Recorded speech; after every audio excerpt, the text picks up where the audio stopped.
Buenas tardes, bienvenidas y bienvenidos al Centro Pignatelli, a quien agradecemos su acogida y lo fácil que nos han hecho las cosas para organizar esta conferencia. Soy María Consuelo Alcalá, presidenta de la Asociación TC Aragón, organizadora de esta conferencia. La Asociación TC Aragón es una entidad sin ánimo de lucro, formada por familias de personas afectadas por un trastorno de la conducta alimentaria, que trabaja en la prevención, la sensibilización y el acompañamiento, con el objetivo de mejorar la calidad de vida de las personas afectadas y sus familias, así como de promover un cambio social y político en torno a esta problemática. ¿Por qué es necesaria una asociación así? Porque el día a día con esta enfermedad es muy complejo. Aislamiento, incomprensión, vigilancia constante, desgaste emocional, sensación de impotencia, culpa, miedo. Para las familias, el reto es aprender a acompañar sin perdernos, encontrar información fiable y espacios donde compartir nuestras cargas sin juicios. Necesitamos herramientas concretas, orientación profesional y saber que no estamos solas. Y por eso tenemos hoy aquí al doctor José Luis Marín, dentro del ciclo de conferencias que estamos organizando sobre la salud mental. Sobre salud, como diría el doctor Marín. El doctor Marín es pionero en psicoterapia breve y medicina psicosomática y reconocido psiquiatra y psicoterapeuta, con más de 40 años de experiencia. Como líder del Foro Internacional para la Formación de la Psicoterapia, ha sido una figura clave en el avance de la medicina psicosomática y la psicoterapia en España y a nivel internacional. Su enfoque integrador y basado en la evidencia han transformado la práctica terapéutica, poniendo énfasis en la relación mente-cuerpo y los determinantes sociales de la salud mental. Estamos más que encantados de tenerlo en Zaragoza y deseando que nos hable de esa rebelión sin conflicto y de cómo cambiar la mirada de la salud mental para colocar a la persona, su biografía y su contexto en el centro. Doctor Marín, tiene la palabra. Consuelo, muchísimas gracias. Muchas gracias. Buenas tardes, bienvenidas, bienvenidos. Y estoy abrumado, tengo que reconocerlo. Estoy abrumado, estoy muy emocionado, estoy encantado.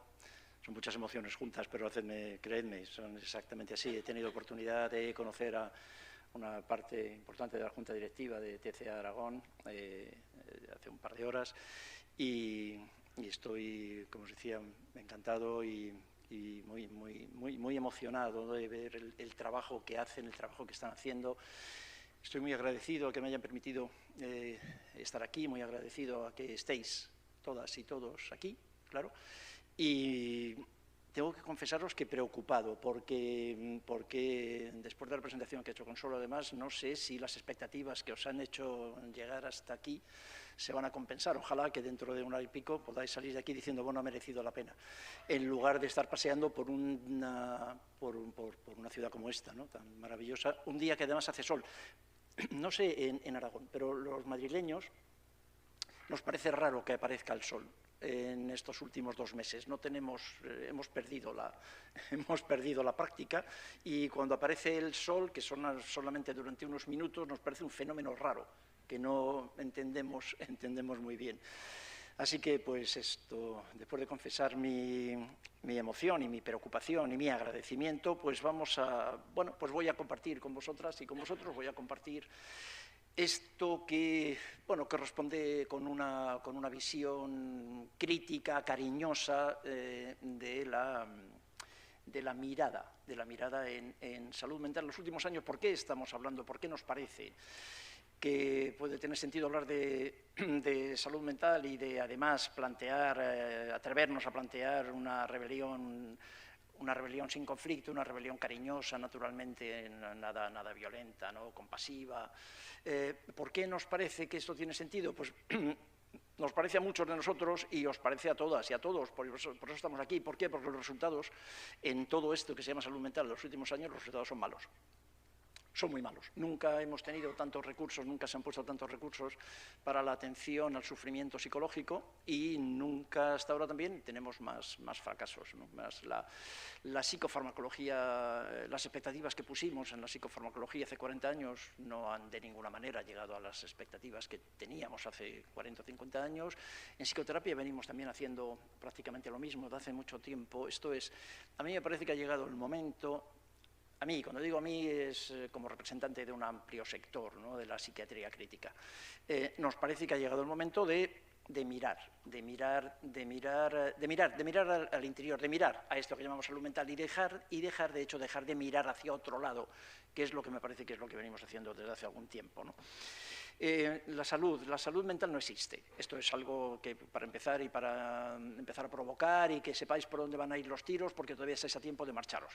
¿De acuerdo? Esto es, la salud mental no existe, la salud mental es una estrategia, es una forma de no ver, como luego señalaremos, de no ver el bosque general de la salud. Seguir hablando de salud mental es seguir fraccionando al ser humano. En algo que llevamos hartos médicos, psicólogos, profesionales, llevamos toda la vida escuchando, desde que yo empecé medicina hace muchísimos años, es que no se puede separar lo mental y lo corporal, ¿no? La unidad de lo mental y de lo corporal no se puede separar y, sin embargo, venimos haciéndolo sistemáticamente hace muchísimos años. Un edificio para estudiar lo mental, lo psicológico, otro edificio para estudiar lo corporal, ¿no? Hay carreras diferentes, conocimientos diferentes, centros asistenciales diferentes, especialistas incluso diferentes, ya no especialistas en salud mental, en psicología o en medicina, no, especialistas en rodilla.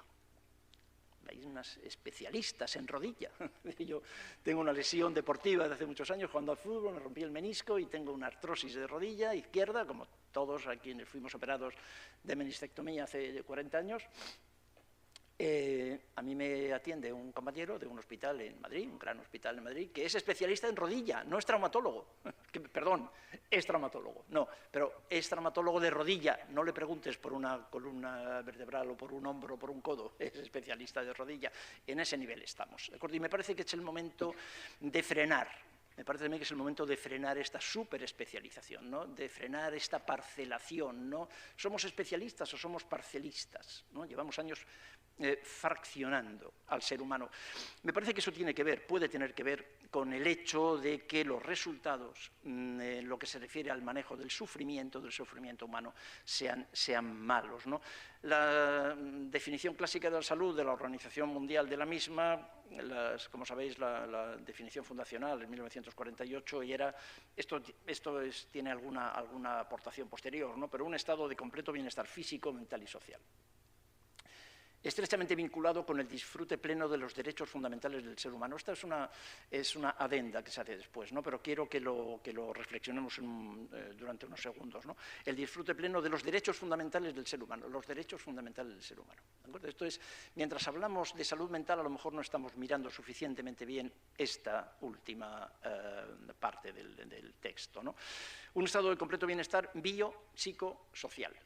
Daos cuenta del orden, porque seguramente el orden tampoco es especialmente inocente, ¿no? Y desde luego es en lo que se han cargado las tintas claramente en los últimos años, lo biológico, lo psicológico y lo social. Lo que sabemos hoy de los componentes de la salud con mayúsculas, ¿de acuerdo? Que la salud mental no existe, hacedme caso. Hacedme caso, entended lo que quiero deciros, ¿no? Claro. Luego salís de aquí y decís qué barbaridad. Pero mi trabajo aquí consiste no para nada en tener la razón, no pretendo, hace muchos años que desistí de ello, pero mi trabajo aquí consiste en provocaros. Decía Ortega, uno de mis filósofos de cabecera de mi adolescencia, Ortega y Gasset, decía que la única función social del intelectual, y todos los que estamos aquí, nos guste o no, estamos ahí, la única función social del intelectual es la provocación. Yo lo que quería hacer esta tarde es provocaros y luego después, a partir de la provocación, decidís lo que queréis hacer y lo que queréis pensar. Los componentes de la salud, que solamente hay una, como planteamos hoy, es el contexto social. Esto es, lo biopsicosocial, tenemos que revisar el sentido. Tal y como entendemos hoy la salud, tendríamos que explicarla como socio-psicobiológica. Entonces, el cuerpo, lo biológico, no tanto lo físico, como decía la OMS, lo corporal es mayoritariamente una consecuencia. una consecuencia, casi nunca la causa, casi nunca. Los componentes de la salud hoy, el contexto socioeconómico, el contexto, los derechos humanos, la alimentación, el ruido. El otro día leía, yo disfruto mucho con eso, ¿no? Leía cómo el ruido, la música ambiental, el ruido en general, ya sabes que los ruidos ahora tienen colores, el ruido blanco, el ruido rosa, cómo el ruido puede hacer daño, cómo el ruido hace daño y cómo el ruido hace daño a eso que se llama salud mental, ¿no? Nosotros fundamos hace algunos años, Fernando Sabater y Javier Marías y algunos otros, fundamos en plan de broma, una asociación hace algunos años, una asociación contra la música ambiental. La música ambiental me parece, además de una cosa hortera, me parece que hace daño, el ruido en general, el ruido hace mucho daño. El contexto, por decir un ejemplo de lo contextual, lo social. El contexto social es lo que define los estilos de crianza y la manera de vinculación y a partir de ahí, naturalmente, la personalidad y la manera de relacionarnos, lo psicológico, de manera que con mucha frecuencia lo biológico, sin embargo, no es más otra vez que la consecuencia. Luego hablaremos de esto, haciendo alguna referencia a algo que está ahora mismo de moda, que es el mito de la serotonina. Sin embargo, la aproximación a la enfermedad que se hace hoy en la mayor parte de nuestros centros de salud, en hospitales, básicamente, en medicina, es exactamente lo contrario. La conceptualización del ser humano fundamentalmente es algo biológico, son hombros, rodillas, páncreas, intestinos, biología molecular. Que está bien, o sea, eso no me parece que de ninguna manera voy a renegar aquí ni de la medicina ni de la psicología, no, de ninguna manera. Lo único que os propongo es que veamos la forma que se puede, la forma de mirarlo todo junto, no de hacer una crítica, nada sobra. Nada sobra. Lo que falta, precisamente, me parece, o nos parece, lo que falta es agruparlo, ¿no?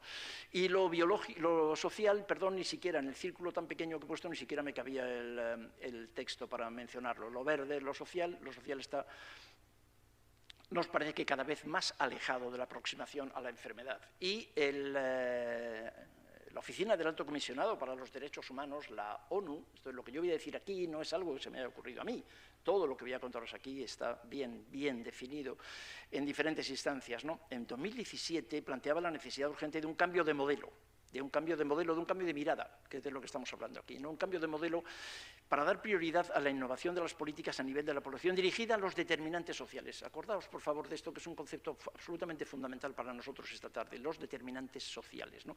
Y a las experiencias traumáticas. Recordad también esto. De hecho, en este momento, bueno, luego insistiremos en ello, pero lo voy planteando ya otra vez para que sepáis dónde estáis. El hacer clínica, psiquiátrica, médica, psicológica, sin pensar en las experiencias traumáticas, en algunos lugares del mundo, sobre todo en el mundo anglosajón, de las costas este y oeste de Estados Unidos, en algunos lugares empieza a ser considerado una negligencia profesional.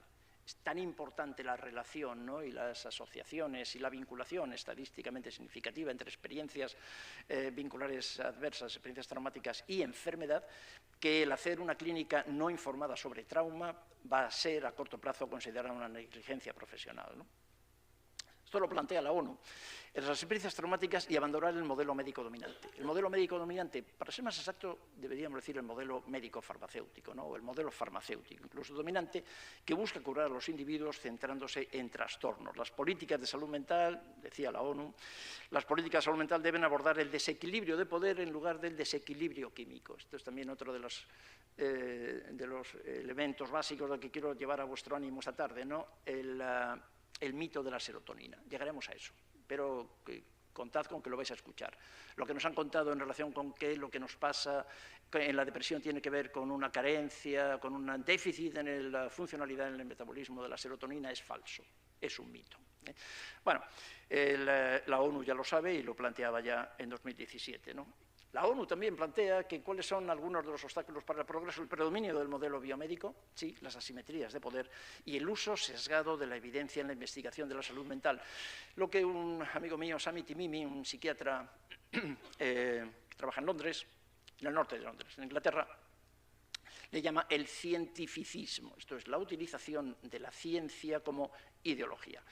El mundo necesita una revolución en la atención a la salud mental. En forma de la ONU.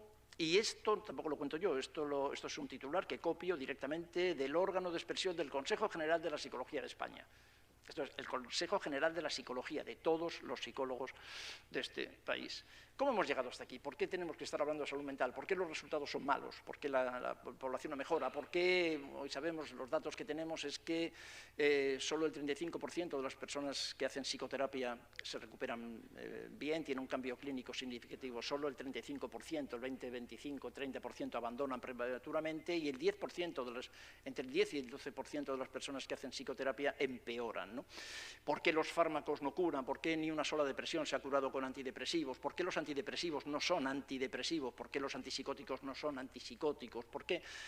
Por eso estamos hablando de todo esto, ¿no? ¿Cómo hemos llegado hasta aquí? Pues hay muchas razones. Aquí pongo algunos intentos, ¿no?, de aproximarnos a ello, pero seguro que hay muchos más. La factura evolutiva que estamos pagando en los cambios en el estilo de crianza en los últimos 20 años, quizás, en el siglo XXI. En lo que llevamos del siglo XXI, la humanidad y sus sistemas de relación interpersonal han cambiado más que en los 20.000 años anteriores, al menos que en los 15.000 años anteriores, desde la revolución agrícola, ¿no? Contando la revolución agrícola como una revolución, en 20 años hemos cambiado más que en 15.000 años antes, ¿no? Y eso no es gratis. Eso no es gratis, estamos todavía pagando la factura evolutiva, la emergente de angustia, de malestar, de sufrimiento en los chiquitines, de sufrimiento en los adultos, también tiene bastante que ver con que estamos pagando esa factura evolutiva, ¿no? Esa factura, ¿no? La angustia flotante de este malestar, el malestamos, estamos viendo en las consultas, en nuestras consultas estamos viendo sobre todo patología del malvivir. Lo que les pasa a las personas es que sufren, ¿no? Entonces, luego veremos que una cosa es sufrir, que eso no se discute, es malvivir, es tener cantidades ingentes de sufrimiento, y una cosa distinta es que eso sea un diagnóstico de trastorno mental. Hay un matiz muy importante en eso. El sufrimiento no se discute. Lo que podemos discutir en este momento es que el sufrimiento humano sea psiquiatrizado, como nos parece que se ha hecho, ¿no? La codicia de Big Pharma, entonces la industria farmacéutica ha tenido una importancia relevante en todo esto, sin duda, pero no me parece que nos ayude en nada responsabilizar exclusivamente a la industria farmacéutica de la situación en la que estamos. De ninguna manera, porque me parece que en cualquier caso la industria farmacéutica ha hecho lo que tiene que hacer, que es obtener beneficios, pero exactamente igual que la industria alimentaria. En lo que se refiere al malestar y a la enfermedad con mayúsculas, a la pérdida de salud con mayúsculas, en este momento es posible que tenga más responsabilidad la industria alimentaria que la industria farmacéutica. La industria farmacéutica no cuida de nuestra salud, naturalmente que no. La industria farmacéutica es una industria que solo tiene un objetivo, que es obtener beneficios, es una sociedad limitada, ¿de acuerdo? Eso es legal y es legítimo, no tengo nada que decir, ¿no? Lo que ocurre es que para que además la industria farmacéutica pueda hacer eso, los médicos hemos tenido que tener un papel, hemos jugado un papel, la mayor parte de las veces un papel inocente, un papel bueno, absolutamente involuntario, pero lo hemos tenido, negarlo me resulta muy complicado, ¿no? La codicia de algunos profesionales, incluyendo psicólogos también, y la construcción de lo que Sami Timimi llama el componente de salud mental, ¿no? ¿Cómo lo dice él exactamente? El complejo, esto es, el complejo industrial de la salud mental. Y mientras tanto, todos mirando, como decía al principio, mirando hacia otro lado, ¿no? La negación social sistemática, ¿no? El New York Times publicaba hace unos meses, ¿no? Estamos hablando demasiado sobre salud mental.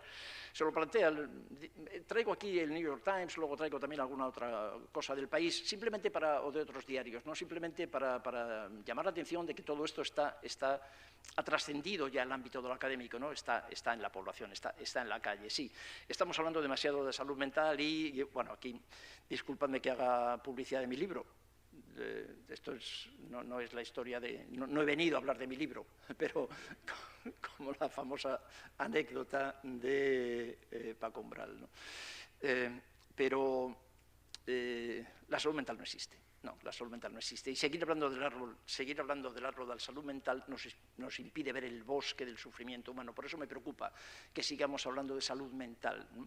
Porque mientras seguimos hablando de salud mental no hablamos de determinantes sociales, ¿de acuerdo? No hablamos de comida basura, no hablamos de tóxicos ambientales, no hablamos de microplásticos en las placentas, de microplásticos en la leche materna, de microplásticos ya en el líquido seminal.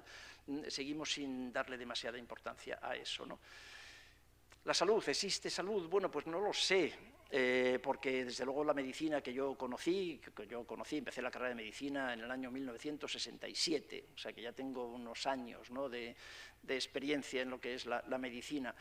Y la medicina, no muchos médicos, no, hay muchísimos médicos que no, pero la medicina, estoy hablando de la academia, la medicina abandonó el estudio de la salud y su promoción hace muchísimos años, ¿no? Actualmente la medicina, la academia, se ocupa fundamentalmente del tratamiento farmacológico de las enfermedades, ¿no? Y escasamente, me parece, se ocupa de los enfermos. Hace no mucho tiempo un cardiólogo, amigo mío, muy amigo de toda la vida, me comentaba que cómo había escuchado en un hospital en el que él trabajaba hasta hace poco tiempo, que se jubilaba, a una expresión, ¿no?, de algunos otros compañeros que decían que el enfermo, el paciente, que la persona, el paciente es la parte incómoda de la enfermedad. Que a él lo que le gustaba es ver enfermedades, ¿de acuerdo? Y que para él lo que le resultaba incomodísimo es que las enfermedades, de las que él sabía mucho, de las que él sabía muchísimo la biología molecular, de lo que ellos han publicado muchísimos estudios, muchos trabajos, muchas ponencias y congresos. El problema es que las enfermedades, decía, ocurren en personas y tienes que escuchar a las personas, ¿no?, y tienes que hablar con ellos, ¿no? El enfermo como la parte incómoda, la parte despreciable de la enfermedad, ¿no? La psicología, siguiendo sus pasos, la psicología ha aprendido mucho, claro, de la medicina, ya llega después, ¿no?, como disciplina de estudio y de disciplina de intervención. Organiza el sufrimiento en categorías diagnósticas y propone inmediatamente una técnica terapéutica. Los médicos rápidamente, ¿no?, la medicina se estudia desde el farmacocentrismo, la psicología desde también la técnica terapéutica inmediata. Así que una reflexión, una propuesta que os hago, ¿no?, para pensar un minuto. Realmente, cuando decimos que somos profesionales de la salud, ¿estamos seguros de que es adecuado esa terminología? ¿Somos profesionales de la salud? ¿Realmente nos ocupamos de la salud, de la promoción de la salud de la población? ¿O somos profesionales de la enfermedad? No pasa nada, simplemente está bien, pero que quizás deberíamos de cambiar el concepto y decir que somos profesionales de la enfermedad, ¿no? El sesgo de la academia, esto es del País de hace un par de días aproximadamente, ¿no?, de una plataforma que ya hay de estudiantes de especialidad, de estudiantes de MIR, de médicos que están estudiando el MIR, ¿no? Nos forman para curar enfermedades, no para atender personas. Es decir, me parece que esto es también algo en lo que tenemos que ser todos y todos, esta rebelión de la que hablábamos al principio, esta rebelión cariñosa, cuidadosa, ¿no?, compasiva, amable, tiene que partir de darnos cuenta, ¿no?, de que la formación en medicina y la formación en psicología, en eso que se siguen todavía llamando ciencias de la salud, están realmente en curar enfermedades. Y curar enfermedades en medicina solamente se sabe hacer de una manera, que es con fármacos, que no está mal. Otra vez, que no está mal, no voy a hacer una crítica de eso aquí, ya quizás en otro momento. Lo que quiero plantear es que no es suficiente, claramente no es suficiente. ¿Y por qué digo otra vez que no es suficiente? Porque los resultados, los datos, en lo que se refiere al sufrimiento psíquico, están aquí, encima de la mesa, ¿no?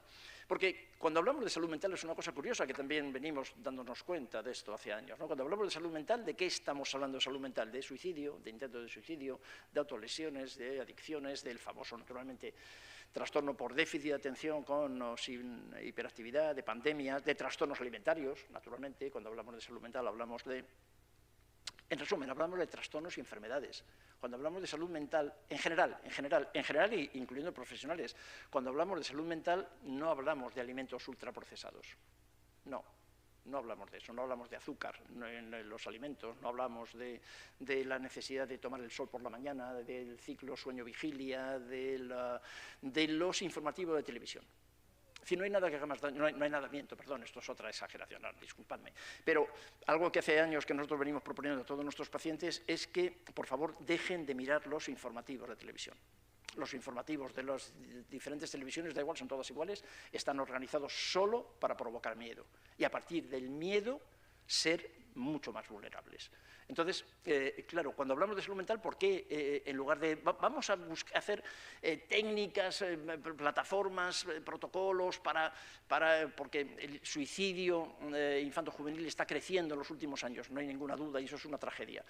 Pero vamos a ver por qué ¿Por qué? No quedarnos solamente en el síntoma, no quedarnos solamente en la conducta, ¿no? Vamos a ver qué está ocurriendo con estos niños y adolescentes que ahora intentan suicidarse, quieren morirse mucho más de lo que queríamos en mi generación, ¿no? Tiene mucho que ver con este fenómeno que llamamos la psiquiatrización.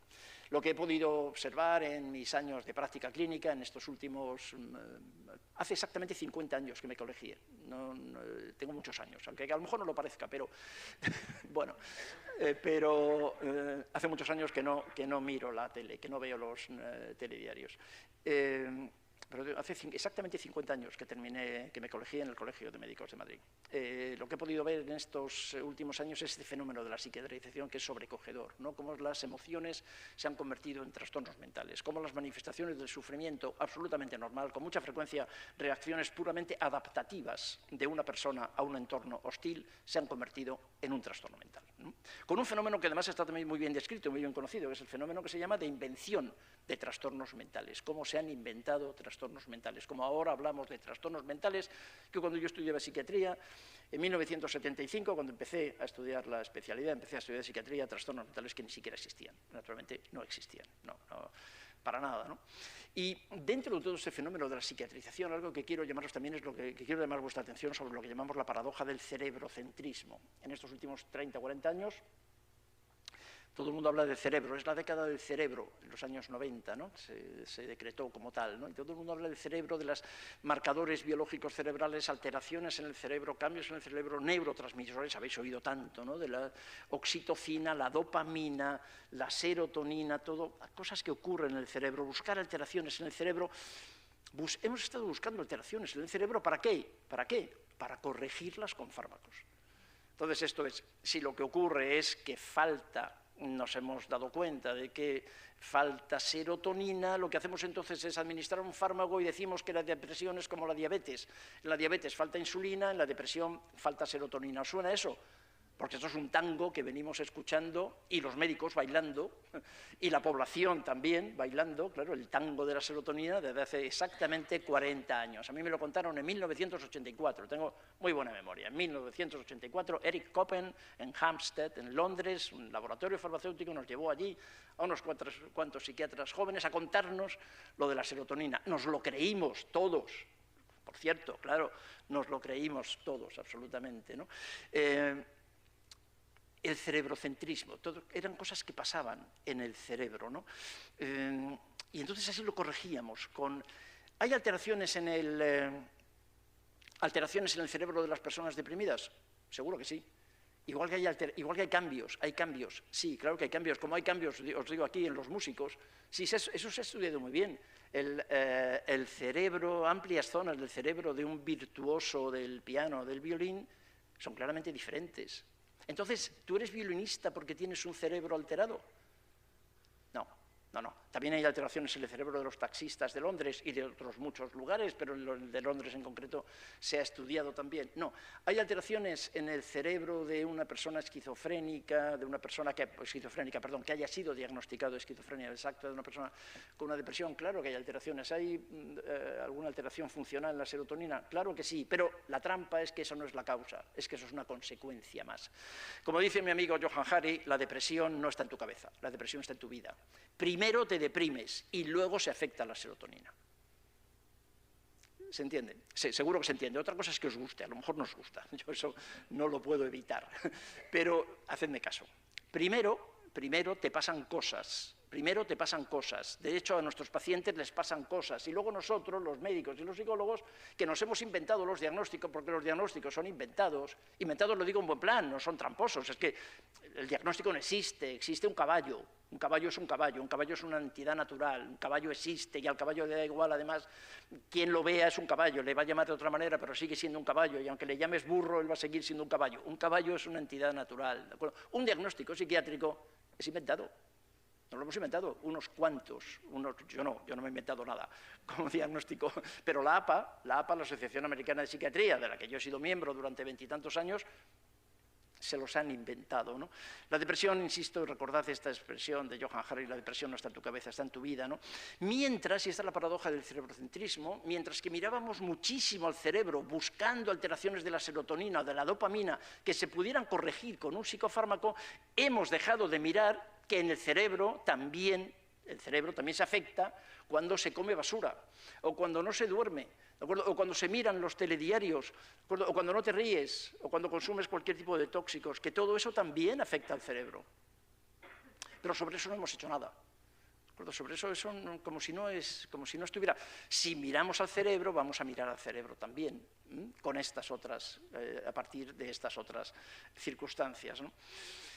Os hablaba antes del mito de los antidepresivos. Joanna Moncrieff, también una colega, psiquiatra inglesa de la Universidad de Londres, ha trabajado mucho sobre este tema. Hay muchísima documentación sobre el mito de los antidepresivos, sobre el mito de la serotonina. Entonces, la depresión nunca ha estado causada por un déficit de serotonina. Eso directamente ha sido algo que se inventó como modelo de marketing con muchísimo éxito, por cierto, naturalmente, muchísimo éxito. La mayor parte de los profesionales nos lo creímos y algunos, como Joanna y otros muchos, claro, y yo mismo, pues a base de estudiar y de comprobar bueno, pues ahora podemos asegurar que esto claramente es un mito y que lo de la serotonina, como dice Joanna Moncrieff en este libro que se acaba de publicar en castellano, es una gran mentira. Hay muchísima documentación, esto insisto, esto hay muchísima documentación científica, algo que de vez en cuando todavía me dice, bueno, pero hay evidencia científica sobre esto que tú dices, toda la evidencia científica que queráis. Probablemente en este momento, además, mucha más y de mucha más calidad que la evidencia científica que mantiene o que ha mantenido, porque ya se ha dejado de decir esto, que se ha mantenido sobre la serotonina y la depresión. Los diagnósticos psiquiátricos, decíamos, son inventados, sí, claro, decíamos, son entidades socioculturales, son entidades interactivas, lo que os comentaba hace un minuto, ¿no? A ti te pasan cosas y luego nosotros a eso que te pasa, a eso le llamamos depresión, le llamamos anorexia nerviosa, le llamamos bulimia, le llamamos esquizofrenia o le llamamos, da igual, pero eso es la traducción que nosotros hacemos sobre lo que tú me cuentas que te está ocurriendo, y algo que también empieza a plantearse ya cada vez con más certeza y con más entusiasmo en esto que se empieza a llamar ya hace años, ¿no? Psiquiatría crítica, que es una psiquiatría otra vez muy psiquiátrica, es decir, que no es anti nada. Es simplemente intentar aportar a la psiquiatría occidental, intentar aportar lo que nos parece que les falta, otra vez con mucho cariño y con mucho respeto, ¿no? Un diagnóstico psiquiátrico no es una enfermedad. Pensad en ello. Un diagnóstico psiquiátrico no es una enfermedad. La tuberculosis es una enfermedad. En medicina está muy claro lo que es enfermedad y lo que no. Está muy claro, hay una diferencia muy clara. La tuberculosis es una enfermedad, la diabetes tipo 1 es una enfermedad. Es una enfermedad. La anorexia nerviosa, no. La ansiedad, no. La depresión, no. La esquizofrenia, no. No son enfermedades del cerebro. No se ha podido encontrar ni un solo marcador biológico que justifique el TDAH. ¿De acuerdo? Que explique el TDAH de una forma particularmente significativa, ¿no? No son enfermedades del cerebro. Enfermedades del cerebro son enfermedades neurológicas. Hablamos de la enfermedad de Alzheimer. La enfermedad de Alzheimer es una enfermedad del cerebro, ¿de acuerdo? La depresión o la ansiedad no lo son. Y así nos encontramos con esta tautología típica en psiquiatría, ¿no? Este niño es inquieto, no tiene capacidad para prestar atención, incomoda a los compañeros del colegio y decimos que tiene TDAH. ¿Por qué tiene TDAH? Porque no presta atención y es hiperactivo. ¿Y por qué es hiperactivo y no presta atención? Porque tiene TDAH. Genial. Y os dais cuenta, y así nos hemos quedado. Y digo TDAH con ánimo también de provocar, pero podría decirlo con cualquier otro de los diagnósticos psiquiátricos, ¿no? Que se mueven dentro de esta tautología muy escasa de otro tipo de explicaciones. El problema es que, como dice este filósofo de la ciencia, Ian Hacking, esto tiene un efecto bucle, o sea, poner etiquetas nos parece algo muy peligroso. Luego insistiré en ello, ¿no? Los diagnósticos no son neutrales, no son inocentes. Las etiquetas diagnósticas pasan a formar parte de la identidad de la persona, lleva a los demás a verle además de esa manera y a que él se refuerce también viéndose de esa manera, formando un bucle infinito de retroalimentación. Es lo que Hacking llama el efecto bucle. De forma que ponerle estas etiquetas DSM, lo que ha hecho el DSM, poner etiquetas al sufrimiento humano es peligroso. Yo simplemente lo dejo aquí, que pensemos en el valor que tiene la etiqueta. La cultura dominante ha hecho que durante cortos espacios de tiempo el poner una etiqueta aparentemente libere. TDAH libera, por ejemplo, TDAH, el diagnóstico de TDAH, ¿a quién libera? ¿Al niño o a la niña? No, pero el diagnóstico de TDAH libera a los padres. Sí, ya está. Y otra vez no he hecho un juicio de valor. Hacen bien, tienen razón los padres. Claro, los padres somos el brazo armado de la cultura. Los padres, yo tengo 4 hijos, los padres somos el brazo armado de la cultura, de la sociedad, ¿no? de la moda, de lo que se está haciendo en cada momento, ¿no? Que los padres, el poder, que alguien les diga que no es culpa, la palabra culpa es terrible, ¿no? Que no es culpa de ellos, porque es que a su niño o niña lo que le pasa es que tiene un déficit en la funcionalidad de la dopamina, a los padres les tranquiliza. Claro, seguro que sí. Pero hemos convertido a un chiquitín con un intento adaptativo de responder en un entorno hostil para él, lo hemos convertido, con nuestra etiqueta, lo hemos convertido entonces en un trastornado para el resto de su vida. Ya está, otra vez, no estoy haciendo un juicio de valor, no voy a decir si eso está bien o está mal, simplemente os cuento qué es lo que nos parece que hacemos, ¿no? Hay toda una línea, fijaros, esto es muy reciente, ¿no? Del 8 de agosto, del 8 de agosto, ese es el día de mi cumpleaños, del 8 de agosto de 2025. El 2025 no es el año de mi cumpleaños, ¿no? No, ese no, pero el 8 de agosto sí. No me había dado cuenta de que era el 8 de agosto. TDAH no es un diagnóstico, es una etiqueta de advertencia. Esto es toda una corriente también en este momento. El TDAH supone una enorme cantidad de sufrimiento para la personita pequeña, una gran cantidad de sufrimiento para los padres. Los padres no son culpables. Me parece que tenemos que dejar de hablar de eso, ¿de acuerdo? Los padres también son víctimas del sistema que no les permite estar con sus hijos, del sistema que hemos creado entre todos, ¿de acuerdo? Pero el TDAH no puede seguir siendo un diagnóstico, y cada vez hay más colegas, más médicos, más psiquiatras, más psicólogos que lo vemos de esta manera. Es una etiqueta de advertencia, es una señal de alarma, y mi propuesta es que lo veamos así, nuestra propuesta es que lo veamos así. ¿Entendéis el matiz? No se trata de que lo desatendamos, todo lo contrario. Aquí es donde está implícita el cambio de mirada. Que miremos con mucha atención el fenómeno, pero que lo miremos de otra manera, ¿no? El contexto otra vez es tan importante. Mientras seguimos hablando de salud mental, dejamos de mirar el contexto, porque no queremos ninguno. Cuando decimos la sociedad, es que la sociedad somos todos, ¿no? La sociedad somos nosotros, ninguno de nosotros quiere, ¿no? Otra vez, el Consejo General de la Psicología de España. Yo soy médico, claro, no estoy colegiado pero tengo muy buena relación con los psicólogos y las psicólogas y tengo muy buena relación desde hace muchísimos años con las instituciones, ¿no? La importancia de abordar los determinantes sociales de la salud mental. Sí, esto es absolutamente imprescindible y no me parece que lo hagamos adecuadamente, ¿no? Y esto además lo sabe todo el mundo. Esto es un folleto que es de libre acceso, lo podéis encontrar en Internet ahora mismo y que ha publicado el Ministerio de Trabajo. El Ministerio de Trabajo del Estado español, es decir, que lo sabe todo el mundo, y esto es gratis y se descarga de Internet, ¿no? Precarios, inestables y estresados, ¿no? ¿Y pretendemos tener salud mental? Mientras la población está en esta situación de precariedad, inestables y estresados, todos, la mayoría de los que estamos aquí, o una parte de los que estamos aquí, yo creo que todos los que estamos aquí sabemos lo que significa estrés y sabemos lo que puede suponer el estrés crónico. El estrés crónico, que forma parte de la vida de una inmensa cantidad de personas en el mundo occidental, este estrés crónico es imposible físicamente, es imposible que no presente síntomas. ¿Estamos de acuerdo en eso? Es una pregunta retórica, no se puede no estar de acuerdo. Esto es fisiología pura. El estrés crónico pasa factura. ¿En forma de qué? Ahí estamos.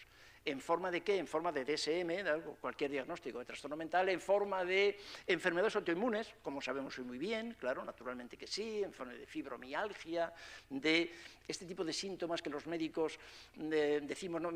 Síntomas no explicados médicamente. Pues a lo mejor lo que tenemos que hacer es que la medicina aprenda a explicar esos síntomas también, ¿no? Y porque estoy seguro que se pueden explicar. ¿Pretendemos tener salud mental mientras comemos basura? todo este conocimiento existe. Es lo que nosotros llamamos el conocimiento ignorado. A mí me llama muchísimo la atención, ¿no? Todo este conocimiento existe. Esto lo publica también el Ministerio de Sanidad. Es un trabajo de la Organización Mundial de la Salud. Todo el mundo, y lo da como hechos probados. Todo existe. La pregunta que me hago con frecuencia y que os traslado a vosotros, ¿y esto por qué no se cuenta en las facultades? ¿Esto por qué no se explica? ¿Esto por qué no lo hacemos? ¿Por qué luego no lo ponemos en marcha en las consultas? En las consultas solo no, estoy exagerando, ya sé que estoy exagerando, pero en las consultas recetamos medicamentos, que todos los médicos sabemos que tienen efectos tóxicos. No hay un solo medicamento, ni un solo medicamento que no tenga efectos secundarios, ni uno solo. Como tiene efectos secundarios el café, el alcohol, el té, por cierto, la fabada asturiana. Es decir, los callos con garbanzos, ¿no? Claro que tienen efectos secundarios. Seguro que sí, seguro que, decía uno de mis maestros hace muchísimos años, Piotr Skrabanek, del Trinity College, de la Universidad de Dublín, decía que la medicina actual se ocupa de tratar efectos secundarios de medicamentos que nunca debieron de haberse prescrito. El medicamento tiene efectos secundarios, ese efecto secundario lo trato con otro medicamento y estos con otro medicamento y con otro medicamento en un fenómeno terrible que llamamos la cascada iatrogénica. Y que cualquier médico de los que hay aquí sabe que esto es así, que esto lo estamos haciendo. Estos son hechos probados. El cómo en salud intervienen los primeros años de vida. ¿Cómo podemos seguir negando eso, ¿no? ¿Cómo lo podemos seguir negando que el sistema psiconeuroendocrino inmunitario se forma incluso antes de nacer? Claro. Y desde luego en todos estos primeros años de vida, ¿no? El estrés crónico, la exclusión social, el trabajo, el desempleo, el apoyo social, la adicción, los alimentos, el transporte, la vivienda, vamos a ver ahora mismo, son hechos probados, ¿de acuerdo? Cuando hablamos de salud. Y me llama la atención, ¿no?, lo ignorado que es este conocimiento, ¿no? Esto es un dato del país, un dato que ya sabíamos, pero lo traigo aquí porque lo publican los medios de comunicación de masas. La esperanza de vida en Parla es de 2 años menos que en Pozuelo. 2 años de esperanza de vida. Yo vivo en Pozuelo. Parla es un municipio, Pozuelo está al oeste de Madrid, Parla está en el sur, y el otro día lo miré, cuando leí esto lo miré, hay en línea recta aproximadamente 28 kilómetros, 30 kilómetros en línea recta. Ridículo, ¿verdad? Nada, fijaos, 30 kilómetros. De hecho, es muy difícil ahora distinguir Pozuelo de Alcorcón, de Móstoles, de Fuenlabrada, de Parla. Todos los pueblos están juntos, ¿no? 2 años de diferencia de vida, eso es una locura, ¿os dais cuenta de lo que son 2 años? Pozuelo es el municipio de mayor renta per cápita de España. Parla es uno de los de menor renta per cápita de la Comunidad de Madrid. Esta es la historia, la desigualdad mata. La desigualdad mata. 2 años de vida, 2 años de vida. Los indicadores de salud en general, claro, los indicadores de salud mental, la diferencia también en un lugar y en otro es absolutamente abrumador. Además de otro matiz, que también se sabe, aunque no es cómodo decirlo, y es que los resultados de la psicoterapia va a depender del distrito en el que vivas. Que eso también se sabe. Que a nadie le gusta escucharlo, y ya que estáis aquí, pues allá vosotras, y allá vosotros. Habéis venido y yo os lo cuento, ¿no? Pero es que es exactamente así, ¿no? La desigualdad incluso con un tratamiento supuestamente parecido, ¿no? También con ánimo de llamaros la atención sobre lo que es la salud, con mayúsculas, la salud mental, os traigo esto que se llama la regla 330-300, que ahora lo vamos a ver en concreto, por si no lo conocéis. Estudios, han hecho muchos, ¿no?, demuestran que una reducción media de los ingresos hospitalarios por cualquier causa del 7%, cuando se cumple esta regla que ahora mismo vamos a ver, ¿no? Pero en función del diagnóstico, pues la cifra varía, ¿no? El 9% de reducción de los ingresos en un consumo de sustancias o trastornos psicóticos, incluso en la demencia. ¿A qué se refiere la regla 330-300? Pues a que cómo influye en la salud y desde luego otra vez en la salud mental, ¿de acuerdo? En la salud. Ya no hablamos más de salud mental. ¿Cómo influye en la salud el que desde tu ventana puedas ver 3 árboles, que vivas en un barrio en el que al menos el 30% tenga zonas verdes y que estés a menos de 300 metros de un gran parque? Esto es la regla 330-300. Esto es, el color de tu ciudad influye en la salud mental. En la salud mental y en la otra. Influye en la salud mental y influye, aquí he limitado solamente estudios que se han hecho inicialmente en la Universidad de Utrecht, en los Países Bajos, Holanda, pero que se ha replicado y que está poniéndose en marcha ya en amplias zonas de Barcelona. Hace no mucho tiempo tuve oportunidad de hablar con los responsables de ello, ¿no?, en Barcelona. Esta es una de las intervenciones. ¿Vamos a hacer intervenciones en salud mental? Vamos a hacer esto. Vamos a hacer intervenciones en salud mental, vamos a cerrar las guarderías. Si sois valientes, si queremos realmente mejorar la salud mental de la población, si queremos que disminuyan los intentos de suicidio, las autolesiones, los trastornos alimentarios, si queremos de verdad mejorar la salud mental, vamos a ser valientes, vamos a pensar distinto, cerremos las guarderías. Bueno, ya sé que no es particularmente atractivo, ¿no? Esto ya sé que no. Y esto solamente lo digo con ánimo de provocar, ¿entendés lo que quiero decir? Ya sé que no se puede hacer, sé que no es fácil, pero eso es de verdad, si queremos hacer promoción de salud mental, ¿de acuerdo? No esperar a que el niño tenga 6, 7, 8 años, hacer un diagnóstico y ponerle antipsicóticos o ponerle psicoestimulantes, ¿de acuerdo? Cerrar las guarderías, ¿para qué? ¿Cómo? Muy simple, pues que mamá y papá puedan trabajar menos, porque se les pague mejor. Y ya está, así de sencillo, y que la conciliación de verdad sea un hecho y que podamos. Los primeros años de vida son absolutamente fundamentales. Los primeros años de vida fundamentales nos definen, porque definen nuestro sistema nervioso y definen nuestro sistema de relación para el resto de nuestra vida, ¿no? Esto se ha publicado esta mañana, se acaba de publicar esta autora que yo ya conocía porque ha publicado más cosas, ¿no? Educar en verde, exactamente así, exactamente así. ¿Queremos también mejorar la salud mental y la salud y la obesidad infantil? Sí, también se sabe cómo, 12.000 pasos diarios. 12.000 pasos diarios. A los enanitos, que están en las guarderías también, y de luego en los colegios, en edad preescolar, en edad escolar, sácalos a la calle, 12.000 pasos diarios, que se muevan. En los lugares en los que se ha hecho esto, en algunos centros en Finlandia, en algunos otros lugares, en Irlanda, donde se ha hecho esto, se ha reducido drásticamente, en Canadá, se ha reducido drásticamente los diagnósticos de TDAH, sácalos a la calle. 12.000 pasos diarios, ponos a correr. Lo que hacíamos cuando yo era chiquitín. No había actividades extraescolares. ¿Las actividades extraescolares están pensadas en los niños? No, una personita con 4 años que tiene que aprender chino, no, de ninguna manera, no.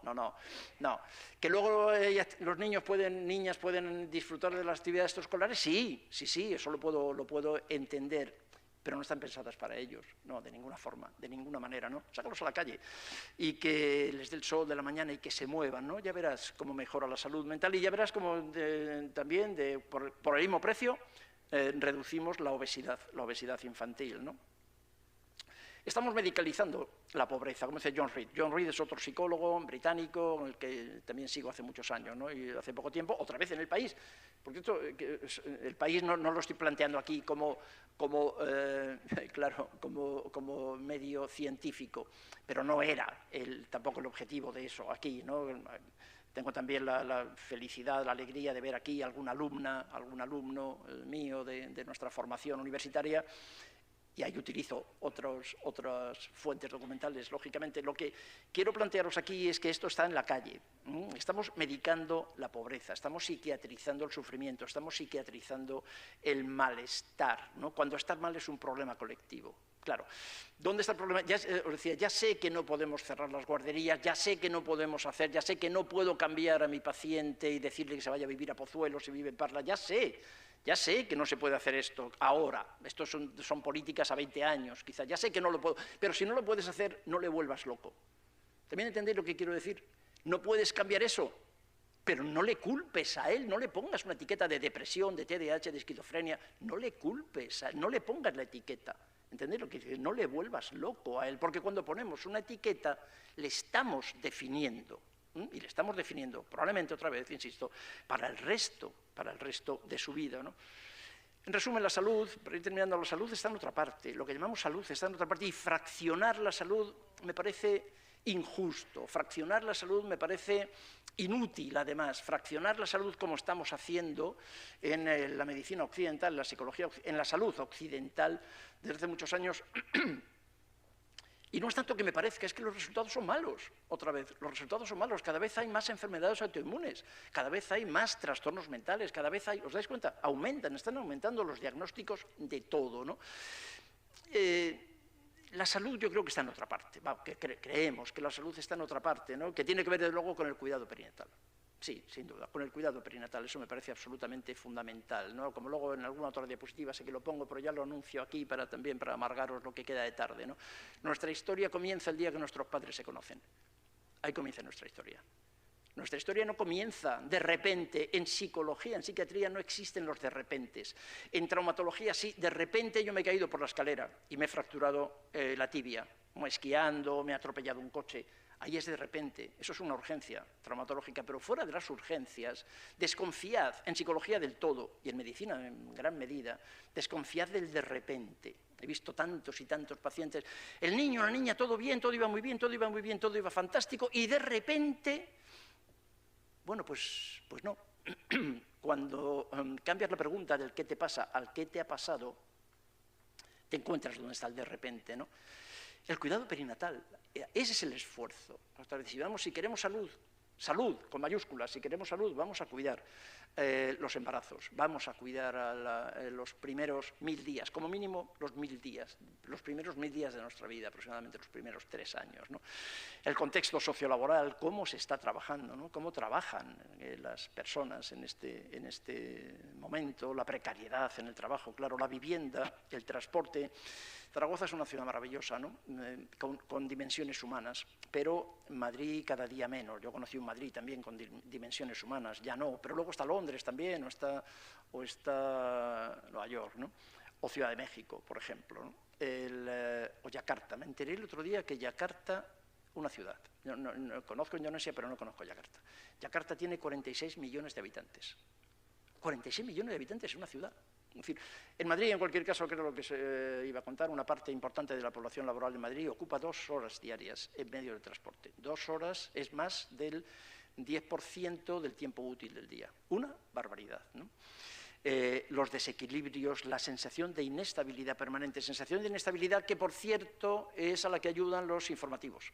Os habéis dado cuenta también que los informativos, da igual en la cadena que veáis, de lo que se trata es de que nos sintamos inestables.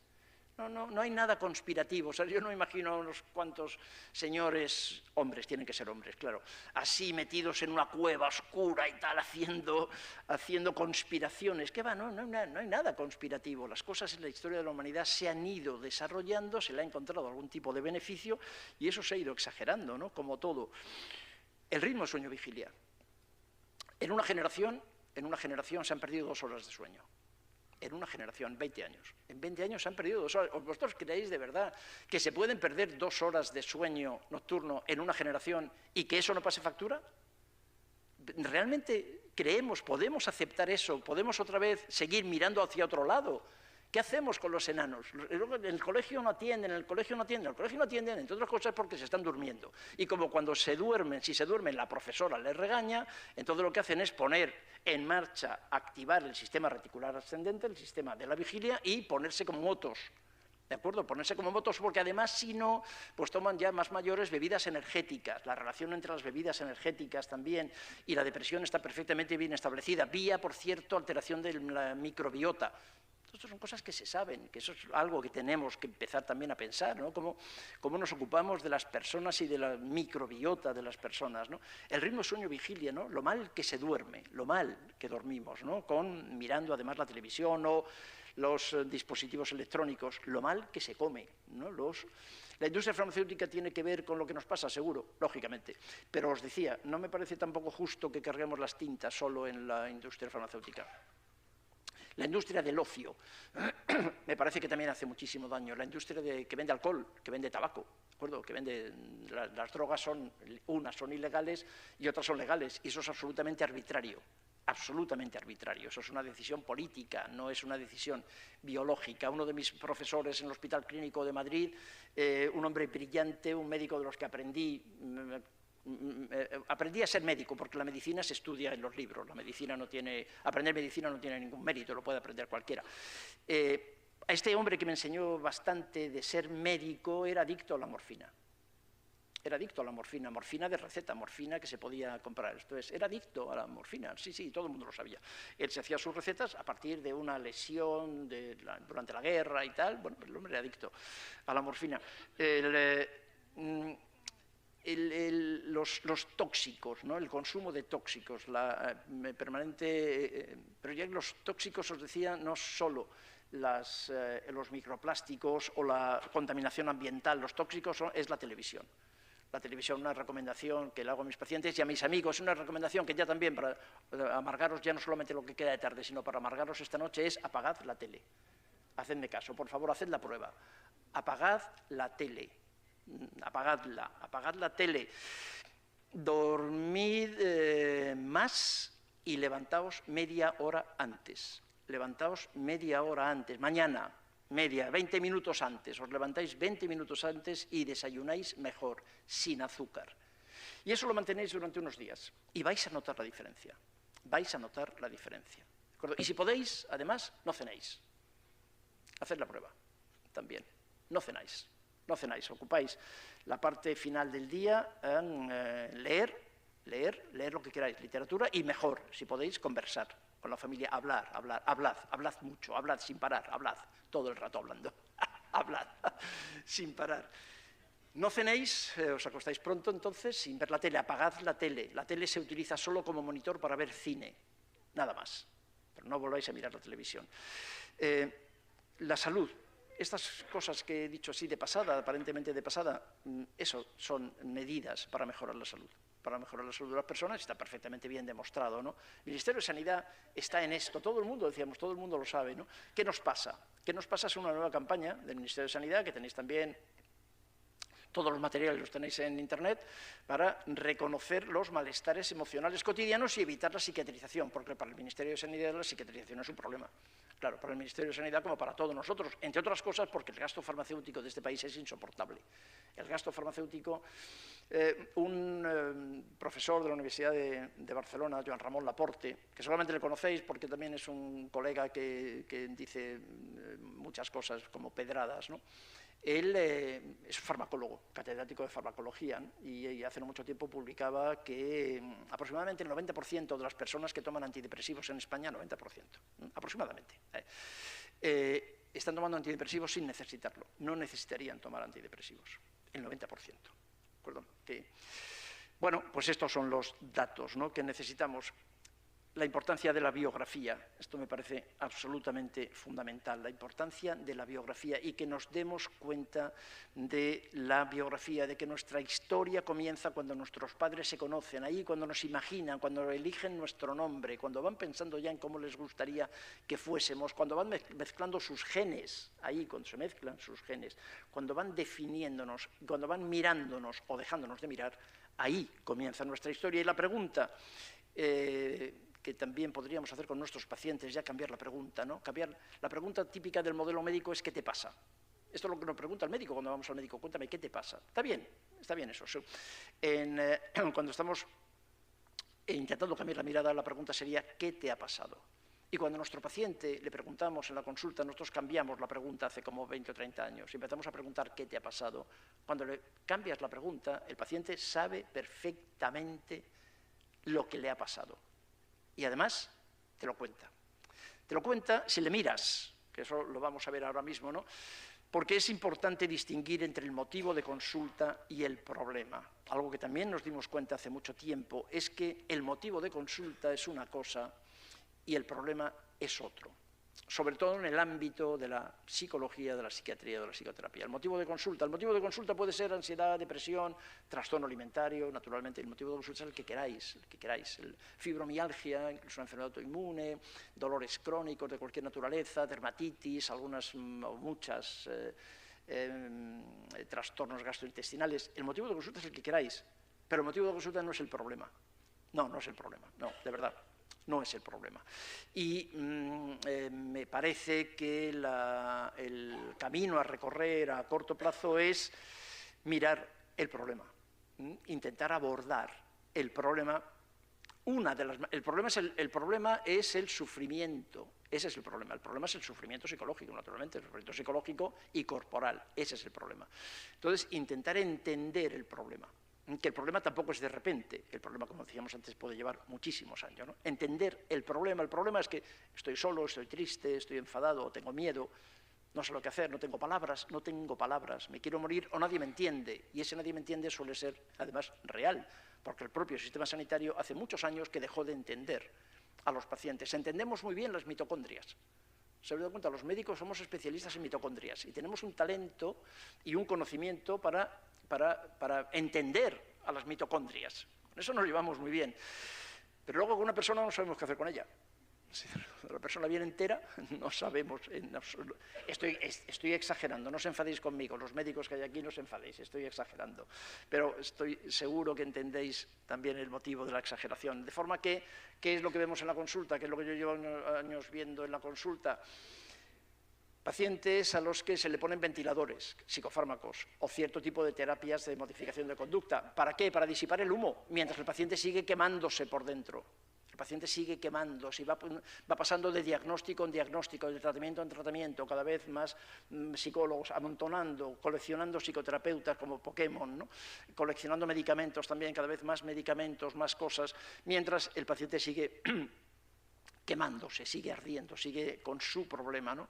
Bueno, estamos en ello. Yo soy muy optimista. Eso es una iniciativa muy reciente, mayo de 2024, de todos los partidos del Parlamento británico para intentar mirar detrás de las pastillas. Es decir, que esto ya hay políticas en lugares cercanos, lugares europeos, ¿no? Hay políticas que pretenden mirar detrás de las pastillas y mirar a la persona, mirar el problema, no solo el motivo de consulta. Las experiencias traumáticas. Esto es otro reportaje que publicaba El País de una menor en un centro de menores, ¿no? No es qué he hecho, ¿no? La pregunta que permanentemente me repiten es ¿qué has hecho? ¿Qué has hecho? No es tanto qué he hecho, ¿no? Es qué me han hecho a mí. Sí, esa es una relación perfectamente establecida, pero frecuentemente, muy frecuentemente ignorada, entre otras cosas porque no pregunta nadie. Nadie pregunta, nadie. Yo he hecho otra vez muchos años viendo pacientes, cuando les preguntamos por sus experiencias de maltrato, de abuso, incluyendo naturalmente el abuso sexual en la infancia, el paciente me dice que esta es la primera vez que se lo preguntan. Después de 40 años de fibromialgia o de depresión o de ansiedad o de trastorno bipolar, que es la primera vez que se le preguntan por su experiencia de abuso sexual infantil, cuando él o ella saben que esa experiencia sexual en la infancia es terrible. Eso lo sabe el paciente y lo sabemos todos. Sin embargo, qué curioso, no lo preguntamos, porque no nos han enseñado a preguntarlo y porque el riesgo que tiene preguntar es que a veces te responden. Así que no preguntas, ¿por qué? Porque no sabemos qué hacer con la respuesta. Una vez más, porque no nos han enseñado, ¿no? Bueno, una colega, una compañera, Belén González, psiquiatra, ha sido nombrada comisionado de salud mental del Ministerio de Sanidad otra vez, ¿no? Y ella plantea algo, yo no la conozco personalmente, pero ella, una de las cosas que dice, que a algunos de mis compañeros les ha encendido el pelo, es que los problemas de salud mental no son crónicos. Yo creo que tiene razón. Esto lo dice Belén, no, el copyright es suyo, ¿no? Los hace crónicos el sistema de salud mental al no ofrecer espacios de palabras a las personas. Sí, estoy completamente de acuerdo. El ser humano enferma, y vamos terminando, el ser humano enferma por falta de vocabulario. Esto es algo que también nos ha parecido entender en estos últimos años, revisando otra vez este fenómeno de la salud mental. Enfermamos por falta de vocabulario, enfermamos porque no nos escuchan. Mirad, esto es la portada de la revista del Colegio de Médicos de Madrid, al que yo pertenezco, Madrid Médico. Y esta es la portada. En la portada la foto es exactamente esto, ¿no? Doctor, ¿me está escuchando? La población tiene la sensación de que no les estamos escuchando. Por término medio, en la Comunidad de Madrid, desde que un paciente en atención primaria o en cualquier especialidad, desde que un paciente empieza a hablar en la Comunidad de Madrid, en la consulta, se sienta, empieza a hablar, y el médico lo interrumpe, pasan 19 segundos. 19 segundos. Es, ¿qué te pasa? El paciente empieza a contar ya no lo que te ha pasado, eso es impensable. ¿Qué te pasa? Y el médico le tiene que interrumpir, el médico es otra víctima de todo este sistema, en el que estamos, de este sistema centrado en el fármaco. Claro, en el que rápidamente dime unos cuantos síntomas, hago la traducción de los síntomas y te pongo un tratamiento farmacológico, ¿no? Porque no puedo hacer otra cosa, seguramente.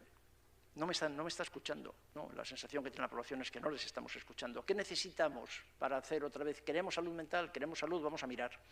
La mayor parte de nuestros pacientes en psiquiatría, en psicología, en psicoterapia, quienes sois aquí, estáis trabajando en psicoterapia, que conozco a alguna de vosotras, ya lo sabéis, una parte importante de vuestros pacientes son pacientes de psicoterapia porque no han sido mirados, Porque en estos primeros 1000 días de vida, en estos primeros años de vida, lo que les ha faltado ha sido la mirada, y la mirada nos define, la mirada de papá y mamá nos define como personas, ¿no?